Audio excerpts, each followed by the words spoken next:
Hello everybody, welcome back to our YouTube channel. Today in this video I am talking about KLA stock.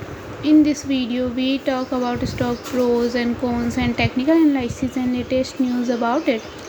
Stock is trading at $475.82 with 2.09% positive in a day.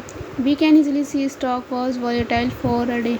The volume of stock was recently at all-time high, so the fundamental stock is not better for today. Before buying and selling the stock, please consult your financial advisor. Today's video is done. Thanks for watching. Please subscribe my YouTube channel and like the video and also comment or related queries.